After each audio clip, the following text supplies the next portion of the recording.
جب جنگ ہی نہیں ہوئی تو آپ کہتے ہیں وہ بھاگ نہیں گئے ٹھیک ہے نا. اس کے بعد حدیبیہ کے 20 دن کے بعد یا 10 دن کے بعد جو جنگ ہوئی کون سے خیبر, اس میں تو بھاگ گئے نا. تو بیعت جو کیا تھا, یہ تو بیعت اس لیے نہیں کہتا کہ ہم صرف حدیبیہ کے مقام پہ نہیں بھاگیں گے. جن لوگوں نے بیعت کیا تھا, بیعت ان کا آخر تک تھا کہ جب بھی جنگ ہو جائے ہم بھاگیں گے نہیں.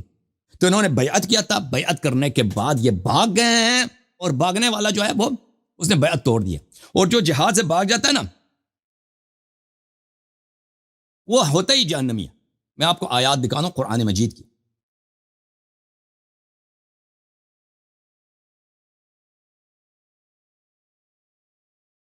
ملاحظہ فرمائیے سورہ مبارکہ انفال میں, یا ایھا الذین آمنوا اذا لقیتم الذین کفروا زحفا فلا تولوہم الادبار. جب دشمنوں سے آمنے سامنے ہو اے ایمان والو, زحفن جنگ اس جنگ میں جب سب لشکر ایک دوسرے سے مل جاتے ہیں, اچھا ان سے پش نہ کرنا, ان کی طرف اپنا تشریف نہ پھیرنا. ومن یولہم یومئذ دبرہ, جو ان کی طرف پشت کر لیتا ہے, الا متحرفا لقتال او متحیزا الی فئہ, مگر یہ کہ پشت کی طرف جنگ ہے نا, پیچھے پہ کوئی لڑائی ہو رہی ہے, دشمن آگے آ گئے, آپ دشمن کی طرف جانا آپ نے, اس لیے آپ کو پشت کرنا پڑتا ہے, اس لیے کوئی یہ جائز ہے. او متحیزا الی فئہ, یا مثلا انسان نے بہت پیش قدمی کی, واپس اپنے لشکر کی طرف آنا چاہ رہا ہے, ٹھیک ہے نا, تو اپنے لشکر کی طرف واپس آ رہا ہے, تو یہ وَإِلَّا پشت کرنے کی اجازت نہیں ہے. اچھا فقد باء بغضب من اللہ, ان دو موارد کے علاوہ جو پشت کر کے بھاگ جاتا ہے اللہ کی غضب اس پر ہے, مأواہ جہنم وبئس المصیر, اس کی جگہ جہنم ہے اور جہنم بری جگہ ہے.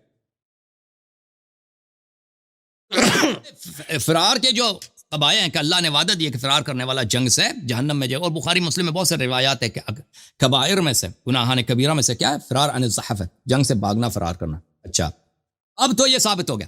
اب یہ کہتے ہیں کہ بھائی صاحب رسول اللہ صلی اللہ علیہ وسلم نے زنجیر زنی نہیں کیا. اب بیوقوف آدمی, جب مصیبت نازل ہی نہیں ہوئی ہے تو یہ بیوقوف تھے. جب ان کے فرزند زندہ ہیں, امام حسین علیہ السلام زندہ ہیں, ان کے گود میں کھیل رہے ہیں, رسول اللہ صلی اللہ علیہ وسلم سے پیار کر رہے ہیں, چوم رہے ہیں, تو وہ زنجیر زنی کر رہے ہیں مصیبت سے پہلے. بیوقوف آدمی ٹھیک ہے نا. اور میں یہ حماقت کی انتہا ہے کہ نہیں بھائی اس مولوی کی, اور بھائی تیرے عقل ہے کہ نہیں ہے. اور بیوقوف آدمی, شیعوں کے ضد میں آ کر تو نے عقل سے بھی ہاتھ دھو لی, عقل کو بھی تو نے الوداع کہہ دیا. کہ ابھی دیکھیں کوئی دنیا میں ایسا شخص ہے کہ مصیبت نازل ہونے, بچہ بھی زندہ ہے, اس کے مصیبت میں ابھی سے وہ زنجیر زنی کر دے, ٹھیک ہے نا. اگر رسول صلی اللہ علیہ وسلم زندہ ہوتے تو سر پہ خاک بھی ڈالتے صلی اللہ علیہ وسلم, اور ہمیں نہیں معلوم کہ کس طرح سے وہ سارے مصیبت کر لیتے.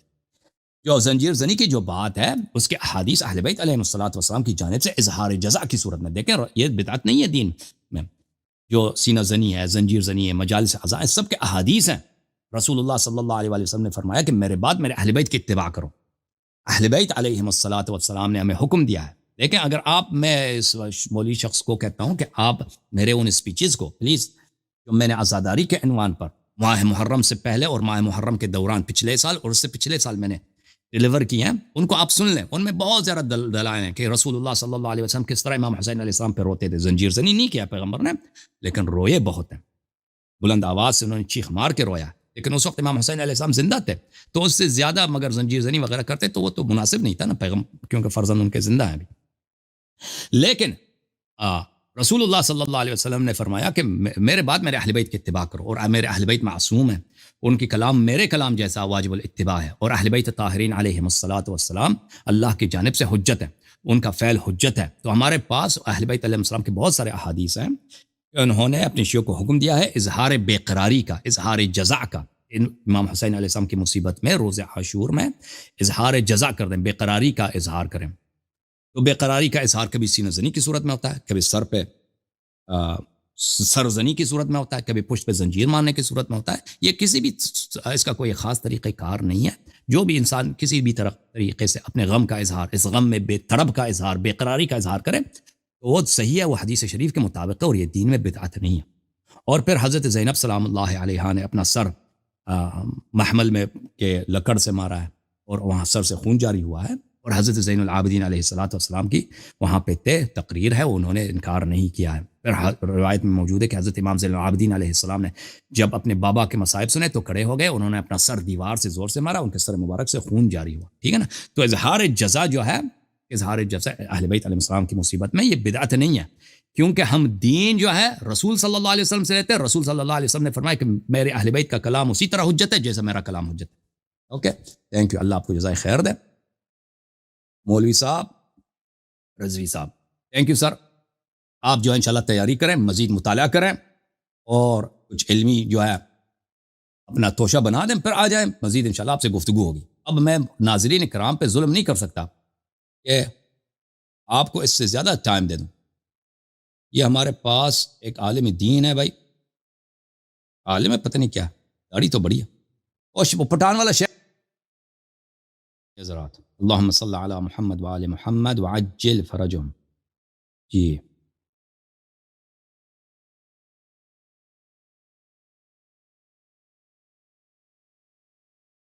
ہمارے پاس کیا نام ہے ان کا، قاری صاحب،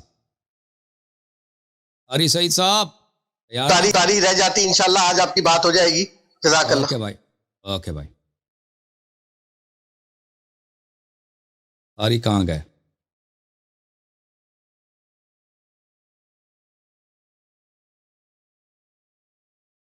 اللہ یاری صاحب آ گئے، ٹھیک ہے نا. جی جی، آپ نہ بولیں بھائی، آپ نہ بولیں آپریٹر صاحب.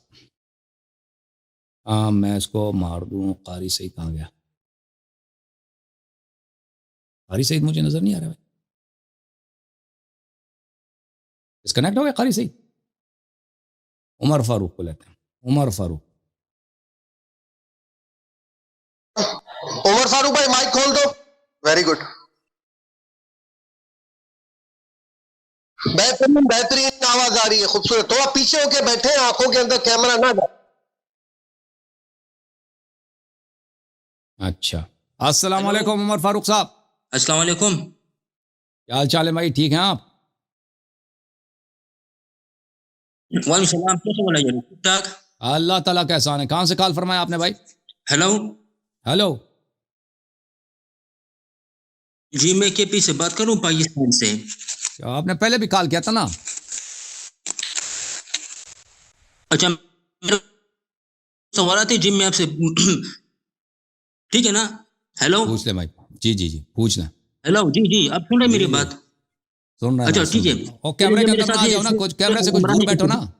ایسا لگ رہا ہے کہ آپ کیمرے میں گھس گئے. اچھا ٹھیک ہے. یہ میرے ساتھ سورہ ال عمران کی آیت 120 میں، ٹھیک ہے. اس میں بدری صحابہ کو 2 بار مومنین کا ٹائٹل ملا ہے، اور آپ یہ پڑھ لیں. اعوذ باللہ من الشیطان الرجیم، بسم اللہ الرحمن الرحیم. وَإِذْ أَغْدَوْتَ مِنْ أَهْلِكَ تَبَوِّئُ الْمُؤْمِنِينَ مَقَاعِدَ لِلْقِتَالِ وَاللَّهُ سَمِيعٌ عَلِيمٌ. اور جب رسول اللہ صلی اللہ علیہ وسلم اپنے گھر سے باہر نکلے تو مومنین کے قتال کے لیے جگہ بنا رہے تھے. ٹھیک ہے. یہاں پر بدری صحابہ کو مومنین کہا گیا ہے. ابھی اب دوسرے میں پڑھے استقول المؤمنین ان یکفکم امدکم ربکم بثلاثہ. یہاں پر اللہ تعالی ارشاد فرماتے ہیں جب عمر اس میں مومن نہیں ہے.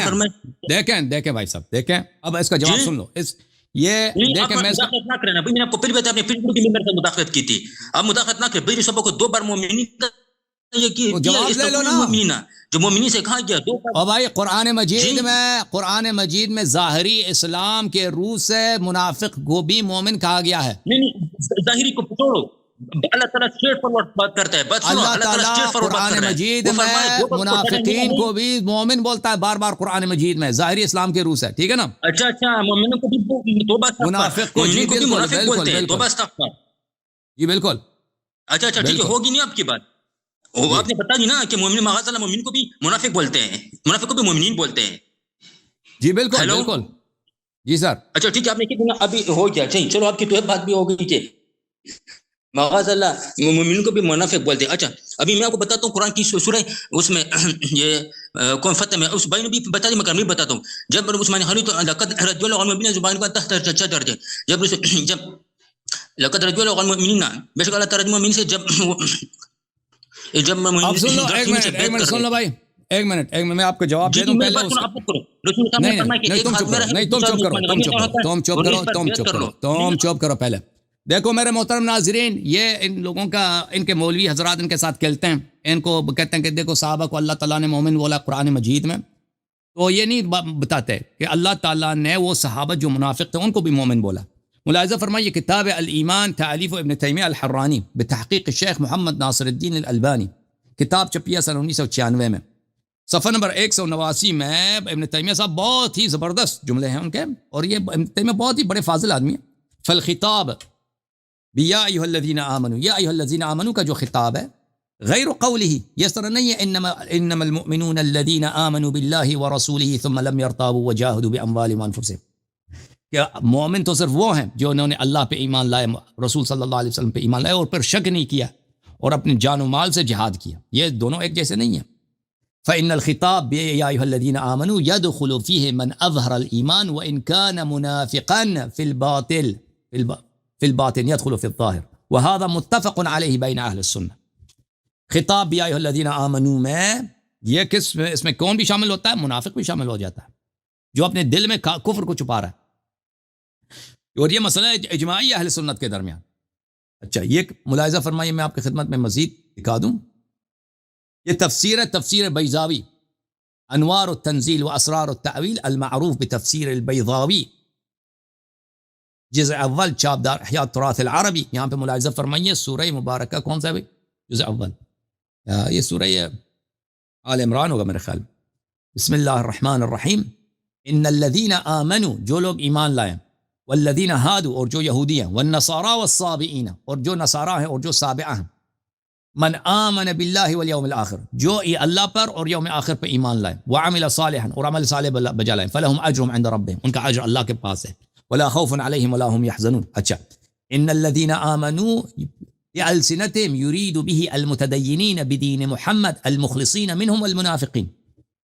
یہ جو یہاں پہ ان الذین آمنوا ہے، اس سے مراد سب مومن مخلص نہیں ہے، اس میں جن لوگوں نے بھی شہادتین پڑھی ہے اس میں مومن بھی آ جاتے ہیں، اس میں منافق، دونوں مراد ہے، ٹھیک ہے نا؟ بھلی میں ایک اور کتاب الکشاف فی تفسیر القرآن الکریم، تالیف محمود بن عمر الزمخشری، الکشاف، تفسیر الکشاف لمحمود ابن عمر الزمخشری، چاپ جزء اول، چاپ دار الکتب العلمیہ، کتاب چھپی ہے سن 1995 میں۔ اس کتاب میں میرے محترم ناظرین، میں آپ کو لے کے چلتا ہوں صفحہ نمبر 148 میں، یہ 47 ہے، یہ 48 ہے جی، یہ صفحہ نمبر 148 ہے، ٹھیک ہے نا؟ صفحہ نمبر 148، سورۃ البقرہ، ان الذین آمنوا والذین ہادوا والنصارى والصابئین، ان الذین آمنوا بألسنتهم من غیر مواطاة القلوب وهم المنافقون۔ ان الذین آمنوا سے کیا مراد ہے؟ ان الذین آمنوا سے مراد ہے ہی منافق، جنہوں نے زبان پہ ایمان لایا ہے اور ان کے دل ان کے زبان کے ساتھ نہیں ہے، زبان پہ شہادتین ہے، دل میں شہادتین نہیں، ان کو قرآن نے بولا ان الذین آمنوا والذین ہادوا، اور یہودی اور نصارہ اور صابین، اگر یہ سچے ایمان لائیں اور عمل صالح بجا لائیں، لا خوف علیہم ولا هم يحزنون، ٹھیک ہے نا؟ یہ قرآن مجید میں بہت ہے اس طرح۔ ملاحظہ فرمائیے، قرآن مجید کی آیت ہے سورہ بقرہ میں، آیت نمبر 208، یا ایھا الذین آمنوا ادخلوا فی السلم کافہ، اے ایمان والو اسلام میں پوری طرح داخل ہو جاؤ۔ او بھائی، اگر مومن ہے تو اسلام میں کیسے داخل ہو جائے؟ مومن ہے تو اسلام میں تو داخل ہو چکا ہے؟ نہیں، اے ایمان والو یعنی زبانی طور پہ تم ایمان لائے، اب اسلام میں پوری طور پہ داخل ہو جاؤ، اب دل سے بھی اقرار کرو۔ ملاحظہ فرمائیے اس کے ذیل میں کشاف میں کیا فرماتا ہے؟ تفسیر کشاف جار اللہ الزمخشری کے جلد نمبر 1، چاپ دار الکتب العلمیہ، ٹھیک ہے نا؟ سنہ 1995 میں چھپی ہے، یا ایھا الذین آمنوا ادخلوا فی السلم کافہ، یہ صفحہ نمبر 249 ہے۔ فرمایا اس سے مراد یا اہل الکتاب ہے او للمنافقین لانہم آمنوا بألسنتہم، اس سے مراد یا ایھا الذین آمنوا ادخلوا فی السلم کافہ، اے ایمان والو اسلام میں داخل ہو جاؤ۔ یہ ایمان والے کون ہیں؟ یا تو اہل کتاب ہے، ان کا ایمان ہے تورات انجیل پر، یا منافقین ہیں جنہوں نے زبان سے ایمان لائے، دل سے ایمان نہیں لائے۔ تو اس لحاظ سے ایمان کی نسبت منافق سے قرآن مجید میں بہت دی گئی ہے میرے بھائی، سمجھ میں آئی نا عمر بھائی؟